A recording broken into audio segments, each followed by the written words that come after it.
You know, when you think about it like that, I'm actually surprised Omni-Man didn't just have a bunch of families all over the place. He had a monogamous relationship. That's kind of crazy. He's a family man. He can slaughter entire populations, but he won't cheat on his wife. What? Okay. The world has been I mean, when I think about it, my wife would sooner forgive me for slaughtering an entire population than cheating on her, so I guess I get it.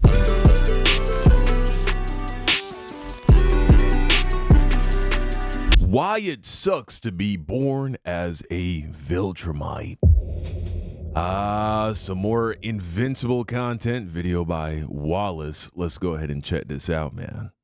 Why would it suck to be born as a Viltrumite? Well, I can tell you why, because they exterminated half of the population, but let's see what he says. You open your eyes for the very first time, and here we are. You've just been born a full-blooded Viltrumite on the planet Viltrum. Congratulations. Nice. Several tall figures dressed in battle armor check your vital signs in the monitors as they decide your fate. Yep, he's strong, says the doctor. Or maybe he's just a regular guy with a stethoscope. Who knows? You're a baby. It's hard for you to tell. Your parents, who are also still in their uniforms, breathe a sigh of relief. You see, the Viltrumites have a strong policy about childbirth, which means that only the strong children are allowed to survive. The rest are, well... Oh! Don't worry about the rest. This means that you get to go home to your parents. But Viltrumite babies don't really get to watch Cocomelon with their stuffed animals. Instead, they place you in a gravity chamber 4 times the strength of Earth, where every muscle in your tiny body is forced to adapt to intense pressure. Your cries echo off steel walls as you try to lift your head, but no one comes to comfort you. On Viltrum, weakness will never be rewarded, even as a baby. Now that you've made it to 2 years old, you're already showing signs of the power within you. The average fully grown Viltrumite can lift at least 400 tons, but as a toddler, you're not quite there yet. Your quote-unquote toys are really just heavy-weighted blocks, and you're doing pretty well with them. You've also started showing signs of levitation already,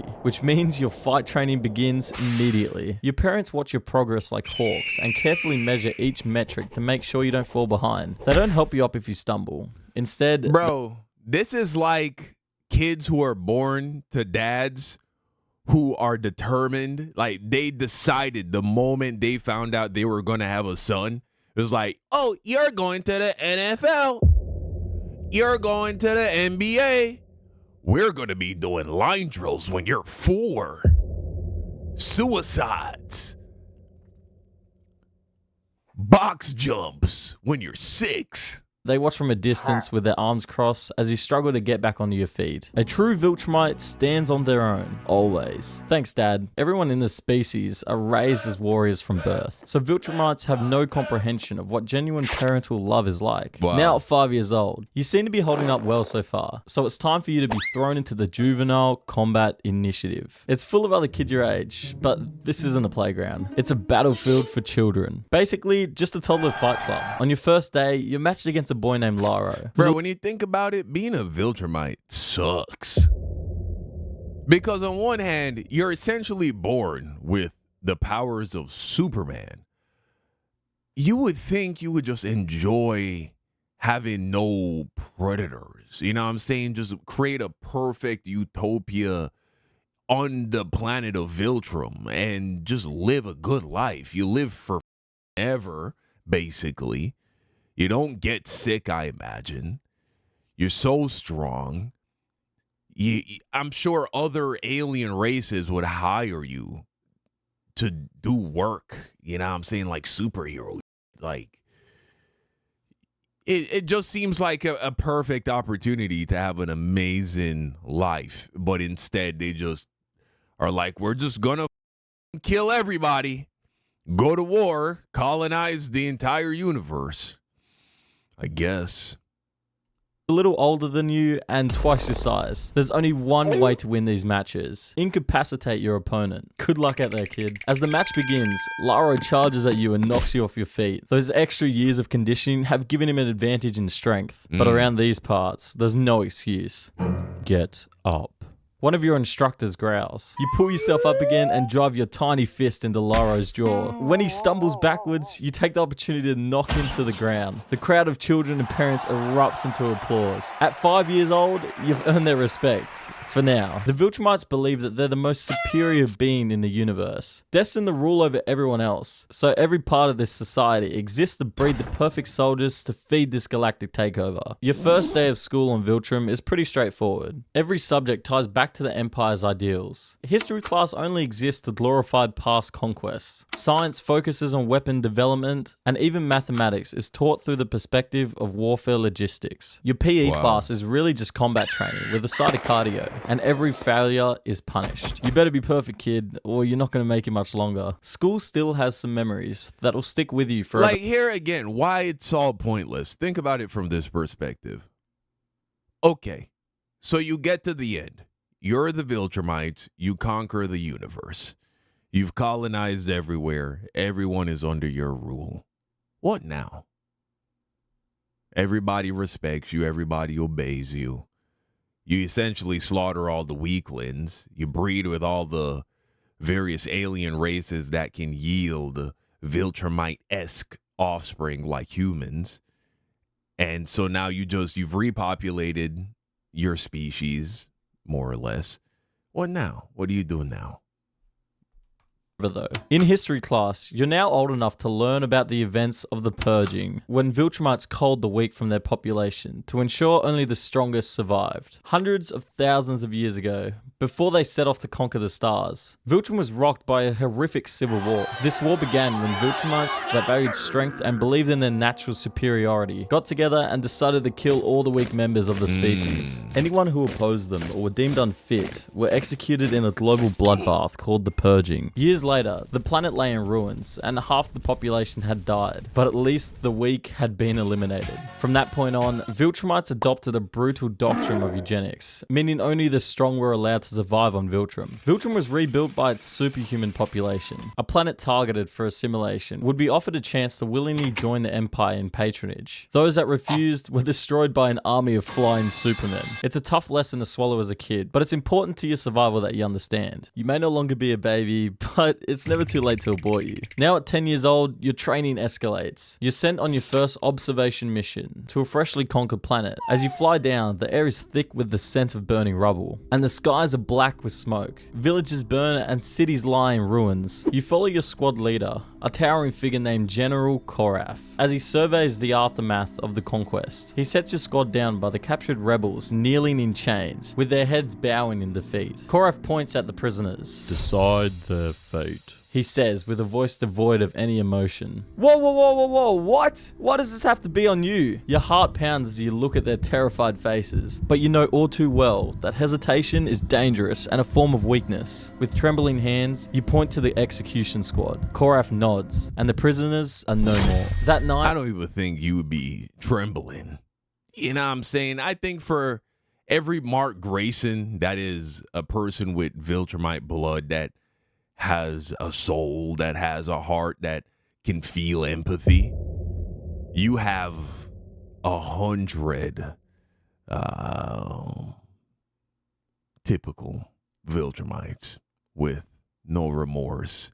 All that brainwashing from a young age, you wouldn't give a. The only reason Mark is the way he is because he was raised by his mother, right? Like his mother in Earth human culture. If he was raised on Viltrum, he'd be a savage.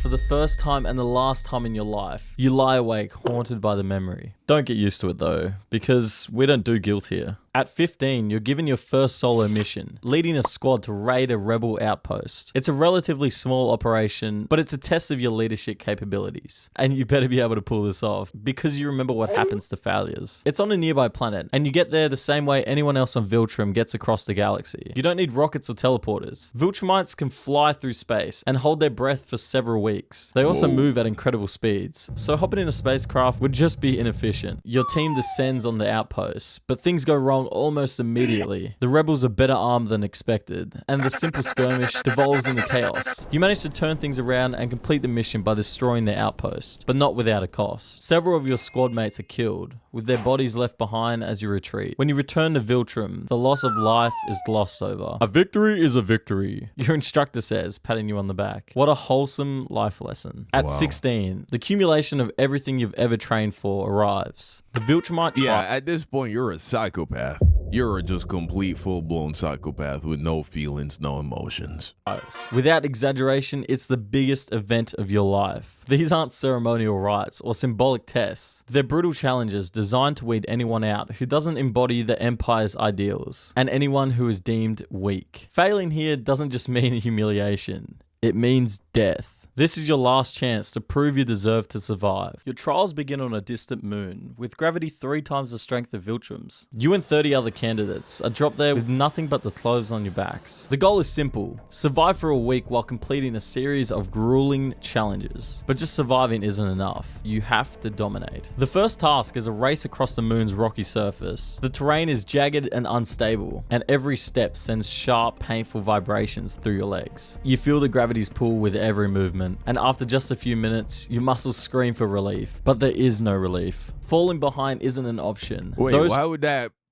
When you were a baby, weren't you put in a chamber with 4 times the gravity of Viltrum? Am I remembering that correctly? Instead, they place you in a gravity chamber 4 times the strength of Earth, where every... Oh, 4 times the strength of Earth. Okay. So, I guess the gravity on Viltrum is significantly more than Earth. So being on the moon that's 3 times the strength of Viltrum is just that brutal. Okay. I guess I can buy it. Every step sends sharp, painful vibrations through your legs. You feel the gravity's pull with every movement, and after just a few minutes, your muscles scream for relief. But there is no relief. Falling behind isn't an option. Those who do are left for dead, their bodies claimed by the unforgiving landscape. As you cross a ridge, you see the next challenge, a combat arena carved into the ground. The instructors announce that the top 20 finishers will advance to the next round. You make it in time, but barely. You turn to face your first opponent, Laro, who's admittedly a lot bigger than he was back in the toddler fight club. He's taller, broader, and has a reputation of cruelty. You dodge his first swing and counter with a blow to the temple, dropping him immediately. The fight is over in seconds. The instructors nod approvingly, but their expressions remain cold. There's no praise here, just acknowledgement that you've done what's expected. By the third day, only 12 candidates remain. The trials shift focus to teamwork. An ironic twist, given the Viltrumites' emphasis on individual strength. You're paired with 2 others, Corvin, a quiet but fiercely skilled fighter, and Vetra, an impulsive recruit with a talent for improvisation. Your task is to infiltrate a simulated rebel stronghold and eliminate its defenders. The simulation is anything but simple. The quote-unquote defenders are seasoned Viltrumite soldiers tasked with stopping you at any cost. As you approach the stronghold, Vetra rushes ahead, ignoring your orders. She's caught in an ambush and Corvin pulls her back just in time. The 3 of you regroup and devise a new strategy. You take the lead, coordinate an assault that outmaneuvers your defenders. It's messy and chaotic, but it works. By the end of the exercise, you've secured the stronghold and eliminated the targets. Back at the trial grounds, the instructors debrief your group. They commend your leadership, but criticize Vetra's impulsiveness. A team is only as strong as its weakest link. One of them says, fixing her with a steely gaze. Vetra's jaw tightens, but she doesn't respond. The lesson is clear. Even teamwork on Viltrum is a tool, not a virtue. The last test is the most brutal of all. A free-for-all, where only the strongest will emerge victorious. The instructors release you into a sprawling battlefield, a maze of cliffs, caves, and treacherous terrain. There is one objective. Be the last one standing. The first few hours are chaos. Alliances... What was the point of the teamwork shit? What? You're gonna now just kill everybody? It's only one per... This seems incredibly... Can we just say, this seems... I imagine he's taking this from the comics. This information. Bro, that means for every batch of like... One, he's 16. So all that time and energy was invested into the raising of what now? It got whittled down to 12 when they got split into teams. All that time and energy was invested into raising these 12 people, 16 years, and to only get one warrior? Oh my gosh. I think that's a little excessive. It seems inefficient. Form and dissolve in minutes as candidates betray one another for the chance to survive. You stay on the move, avoiding direct confrontations while picking off weaker opponents. By the third day, only 4 of you remain. You, Corvin, a candidate named Tarek, and a brutal fighter known simply as the Beast. Tarek and the Beast form an uneasy alliance, forcing you and Corvin to do the same. The 4 of you clash in a brutal skirmish, every blow shaking the ground beneath your feet. Tarek is the first to fall, his chest caving under Corvin's relentless assault. The Beast turns on you, his fists like hammers. You manage to outmaneuver him, landing a blow to his throat that sends him staggering. Corvin seizes the opportunity and finishes him off. Now it's just you and Corvin. For a moment, you hesitate. The 2 of you have fought side by side, saved each other's lives, and forged a bond in the heat of battle. But bond means nothing here. With a swift, decisive strike, Dude. you knock him unconscious. The instructors declare you the victor. When the trials are over, you're one of the only 3 candidates who survived. Your Wait. Unconscious or survived? What is it? Because if it's just knocking one another out, okay, I can rock with that. But if people are dying, it seems too much. But I guess that's what it means to be a Viltrumite. bloodied, exhausted, and battered, but you've proven your worth. The instructors present you with the insignia of a Viltrumite warrior, a simple emblem that carries the weight of everything you've endured. You've earned this. One of them says, their tone as cold as ever. Don't make us regret it. By your mid-20s, war has become second nature. Every day feels like a repetition of the last. Descend upon a planet, crush its defenses, pacify its population, and move on to the next. The galaxy is vast, and the Viltrumite Empire demands total dominance. You barely have time to process one battle before you're thrust into another. Wow. You also now have a mustache, and so does every other Viltrumite man. It's legally required by the government that all men have a mustache, kind of like Australia. By your 40s, the cracks in the Empire's facade become harder to ignore. The conquests continue, but the resistance grows fiercer. What do you think the mustache thing is about either? Rebellions that once took days to crush now drag on for months. You stopped aging years ago. The older you become, the more powerful you grow, and the slower you age. You can live for thousands of years. Wow. In your 50s, you return home from that week's conquest after receiving word that your father has died. The official report says he passed during a training exercise, but whispers suggest something darker, an act of defiance punished by the Empire. At his funeral, they didn't mention anything about his personal life, only the things he did to serve the Empire. They just relive his glory days as a military leader. The doubts that have plagued you for years resurface. Was he truly a loyal servant of the Empire? Or did he question the path laid out for him? Shortly after your father's funeral, you are summoned to a meeting with the High Command. They congratulate you on your years of service and inform you that it's time for you to take on a new role in the Empire's master plan. Reproduction. They think your genetics are exemplary and that it's your duty to carry on that strength to the next generation. Bro, this is the part. This is insane. They turn you into a breeding stud. You don't even get to caress and love a woman as a Viltrumite. You're just fulfilling your duty. Except that generation won't be born here. You were given a file with information about a distant, resource-rich planet called Corvus. You see, one of the High Command's most effective war strategies is sending scouts across the universe to infiltrate the world, and most importantly, reproduce with a member of the dominant local species. Viltrumite genes are extremely adaptive. They're so potent that a Viltrumite can reproduce with almost any other race in the universe, humanoid or not, and their genes will almost completely overpower the genetics of Wow. Dope. I thought he was going to be breeding with Viltrumite. Oh, but that makes sense.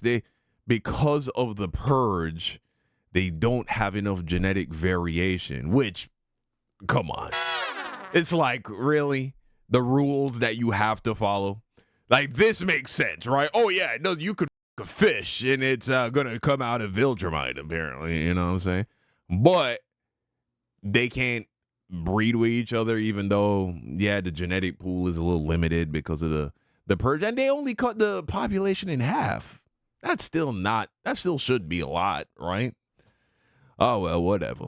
Okay, cool. So you get to go to another planet and bang the the females there. Okay, for sure. Non-Viltrumite parent, making the resulting offspring almost purely Viltrumite themselves. One of the few rules of this reproduction program are that you're only allowed to procreate with genetically similar species. The more naturally compatible the mate's race is, the sooner the offspring will inherit all of the standard Viltrumite abilities. Humans of Earth, for example, are so genetically close to Viltrumites that a human Viltrumite hybrid is nearly identical to a pure-blooded Viltrumite and will eventually become just as powerful. But why are they doing all this? To create more Viltrumites and take over that planet. Looking at the file, the population of Corvus is humanoid. You know, when you think about it like that, I'm actually surprised Omni-Man didn't just have a bunch of families all over the place. He had a monogamous relationship. That's kind of crazy.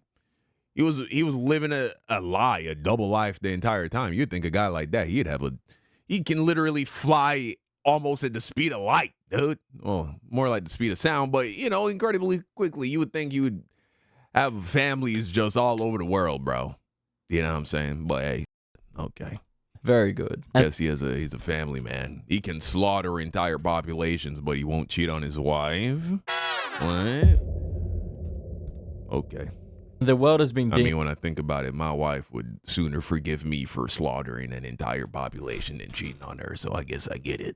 The prime candidate for genetic integration. Your mission is to establish yourself among the Corvulans, produce offspring, and solidify Viltrumite influence on the planet. At first, this feels like a break from the endless battles. Go live a normal life and start a family? For a guy like you, that sounds almost too easy. But this isn't about building a family. It's about the Empire's agenda. The children you father won't belong to you. They'll belong to Viltrum. When you arrive on Corvus, you see it's quite beautiful. Not that you'd ever admit that. The Corvulans are peaceful people, and their culture is centered on art, community, and harmony with nature, which is pretty different to everything you've ever known. Your initial interactions are all very calculated and designed to gain their trust. You present yourself as a traveler, seeking refuge. It's a pretty good play. When it comes to Viltrumite infiltration, it's one of the oldest tricks in the book. Over time, you integrate into their society, forming bonds and learning their ways. Despite your mission to destroy them from the inside out, you can't help but admire the Corvulans. Their values are so different from the Viltrumite agenda. Years from now, your people will come in to either conquer or destroy this planet. But for the first time in your life, you begin to experience peace. Eventually, you fulfill your duty and form a partnership with a Corvulan woman named Alera.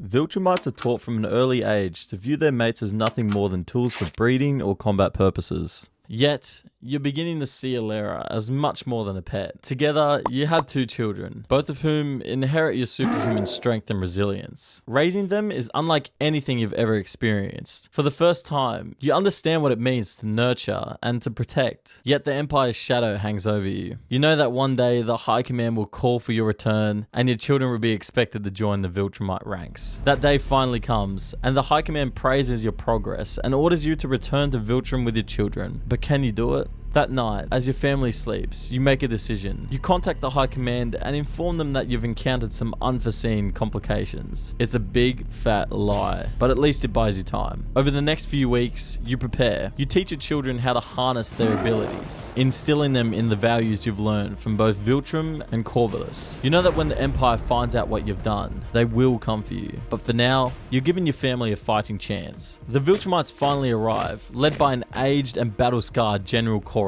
You see a few faces you know, but most faces you don't. The invading army attacks, and the battle is brutal. You're completely outnumbered fighting with everything you have, and you know you're not winning this battle. All those years of combat experience have served you well, but in the end, you were just no match for the Empire, and are killed leading the planet's last stand, but not before ensuring your family's escape. Ilera and the children disappear into the wilderness. Their future is uncertain, but at least it's free from the Viltrum army. The same can't be said about Corvus though, which is now the Empire's newest edition. Your death is recorded as a betrayal, and your name is quietly removed from the Viltrumite history. But to those who knew you, you're remembered not as a conqueror, but as a father who chose freedom over a millennia-old galactic empire.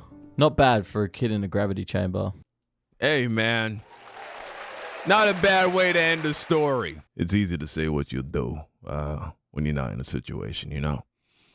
It's a tough choice to make. I definitely know what I'm doing if my dad is the Viltrumite that came and made me. and wants to actually do what the army says to do, I'm like, hey, all right, we doing this. Let's run it up. Let's do this. Let's get this for the empire, baby. That's what I'm doing.